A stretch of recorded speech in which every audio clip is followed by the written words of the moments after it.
Hello, my dear students. This is my new lecture series, which is based on the chapter Magnetic Effect of Electric Current related to class 10th. Especially here, I am going to discuss some basic concept about magnetic effect of electric current.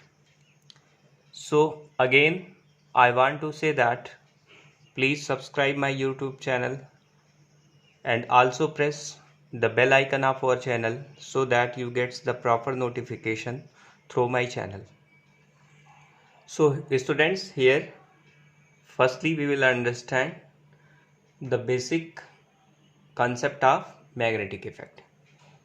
Here a naturally occurring magnet is basically called lodestone. जो सबसे पहले हम लोगों के जो है मतलब पूर्वज लोग जो बताते थे या जो पहले की जो मैग्नेट की डिस्कवरी थी उसमें हमारा जो लोड स्टोन था उसका सबसे जो है इम्पॉर्टेंट रोल था। वो क्या करता था? And can attract a piece of paper.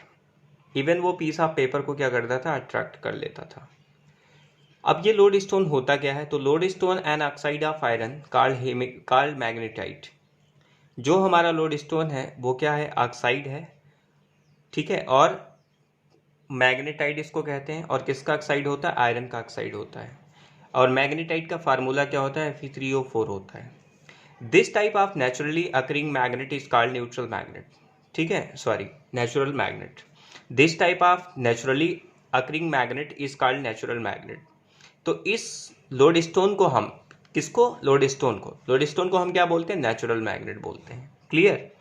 Magnet are also made artificially in various shapes and size depending upon their use. मतलब है कि उसके यूज के बेसिस पे हमने उसको क्या किया? क्लासीफाई किया डिफरेंट शेप और साइज में।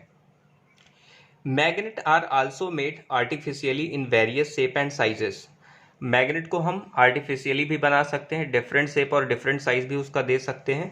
The common magnet used is a bar magnet. और जो सबसे कॉमन मैग्नेट होता है उसको हम बार मैग्नेट बोलते हैं। Whereas horseshoe magnet and electromagnets are widely use. लेकिन आज के समय में जो आज का मॉडर्न एरा है उस एरा में क्या होता है कि सबसे ज़्यादा अगर किसी का यूज है तो वो हार्सू मैग्नेट है और इलेक्ट्रोमैग्नेट है। इन दो का यूज हम सबसे ज़्यादा करते हैं। क्लियर? अब कुछ प्रॉपर्टीज होती है मैग्नेट की, उसको समझने की कोशिश करते हैं। तो प्रॉपर्टीज ऑफ द मैग्नेट मैंने यहाँ पे जैसे कि लिखा है, और सबसे पहली प्रॉपर्टी मैंने यहाँ मेंशन की है कि magnet has attractive property and this property of attraction for a small reason. ठीक है, मतलब है किसी भी मैग्नेट के पास क्या होता है? अट्रैक्टिवनेस की प्रॉपर्टी होती है। किसी जो है मटेरियल को अट्रैक्ट करता है। अब ऐसा नहीं होगा कि वो जो है मतलब है कि सबको अट्रैक्ट करे। कुछ स्पेशल मतलब है मटेरियल्स को अट्रैक्ट करता है जिसके अंदर फेरोमैग्नेटिक या मतलब है पैरामैग्नेटिक की प्रॉपर्टी होती है। तो यहाँ पे एक छोटे से रीजन में क्या होता है, उसका जो मतलब है कि स्ट्रेंथ होता है ना वो बहुत स्ट्रांग होता है। That is near the end of the magnet is maximum. मतलब है किसी भी मैग्नेट, जैसे कि अगर बार मैग्नेट है ना तो इसके एंड पे ये इसका पोल है नॉर्थ पोल है, ये साउथ पोल है, तो इसके एंड पे क्या होगा? मैग्नेट की सबसे जो है पावर सबसे स्ट्रांग होती है। क्लियर? अब क्वेश्चन आता है भाई ये पोल होता क्या है? पोल क्या होता है? ठीक है, तो मैं पोल को डिफाइन करना चाहूंगा कि पोल आपसे कोई पूछे कि क्या है तो आप पोल को डिफाइन करेंगे, pole is that point where the strength of the magnet is maximum. मतलब है कि पोल वो वाला पॉइंट है जिस पॉइंट पे मैग्नेट की स्ट्रेंथ सबसे ज्यादा होती है। Clear? Number second, magnet has also directive property. मतलब है मैग्नेट के पास डायरेक्टिव प्रॉपर्टी होती है। अब आप कैसे कहेंगे? तो मैं ये कहना चाहूंगा आपसे कि किसी भी मैग्नेट को अगर बार मैग्नेट को फ्रीली अगर आप सस्पेंड करा दें तो वो हमेशा नॉर्थ साउथ डायरेक्शन में ही आके स्टे करता है। 100% वो क्या होगा? नॉर्थ साउथ डायरेक्शन में ही आके स्टे करेगा। क्लियर? तो इस तरह से मैग्नेट के पास हम क्या कहते हैं? डायरेक्टिव प्रॉपर्टी होती है। A freely suspended magnet always points in north south direction. Clear? Next point क्या है? Like pole repel each other. Like pole एक दूसरे को रिपेल करते हैं, opposite pole attract each other, और अपोजिट पोल एक दूसरे को अट्रैक्ट करते हैं। क्लियर?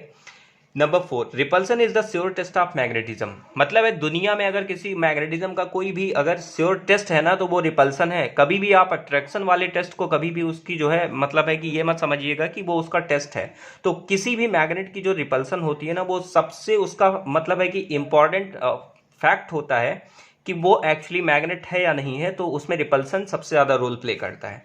अब मैं नेक्स्ट इसका जो है आपको मतलब है इसका मैं कुछ शेप दिखाना चाहूँगा।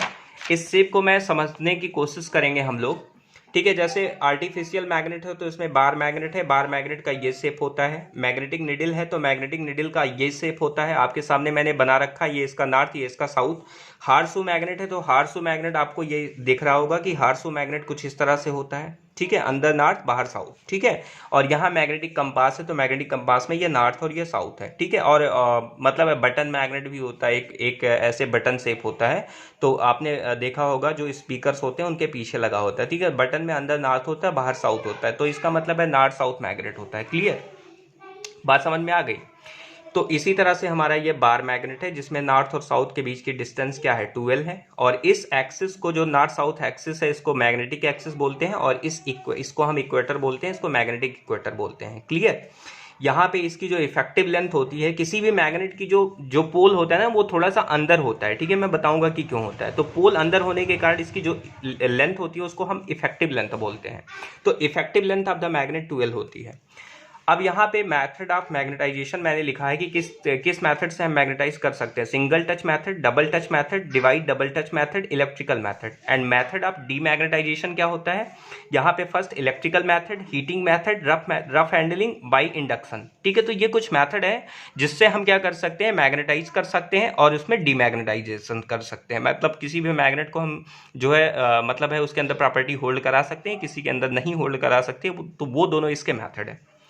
अब है मैं क्लासिफिकेशन ऑफ सब्सटेंस की बात कर रहा हूं। तो मैग्नेटिक सब्सटेंस को क्लासिफाई किया गया 3 पार्ट में। एक तो डायामैग्नेटिक सब्सटेंस, दूसरा पैरामैग्नेटिक सब्सटेंस, और तीसरा फेरोमैग्नेटिक सब्सटेंस। डायामैग्नेटिक में क्या होगा, डायामैग्नेटिक में आपको क्या मिलेगा, बिस्मथ, लेड, कॉपर, ईटीसी ये मिलेगा। पैरामैग्नेटिक सब्सटेंस में aluminium, zinc, platinum etc. Ferromagnetic substance में आयरन, निकल, cobalt etc. Clear. So I hope कि मैंने थोड़ा सा फास्ट बताने की कोशिश की है, लेकिन नेक्स्ट लेक्चर में मैं इसको स्पीड अप, जो स्पीड है मेरी उसको थोड़ा स्लो करूँगा, क्योंकि ये ऑलरेडी लिखा हुआ मैटर था तो कोई दिक्कत नहीं था इसमें। और अभी इसमें कुछ कोई भी चीज़ मतलब है बहुत ज़्यादा मतलब है ये नहीं कि आप पूरी तरह से डिवोटेड होंगे तभी समझेंगे इस चीज़ को, लेकिन जो नेक्स्ट लेक्चर में मैं डिस्कस करूँगा ऑब्वियसली उसमें आपको टाइम देना पड़ेगा। ठीक है, थैंक यू स्टूडेंट्स।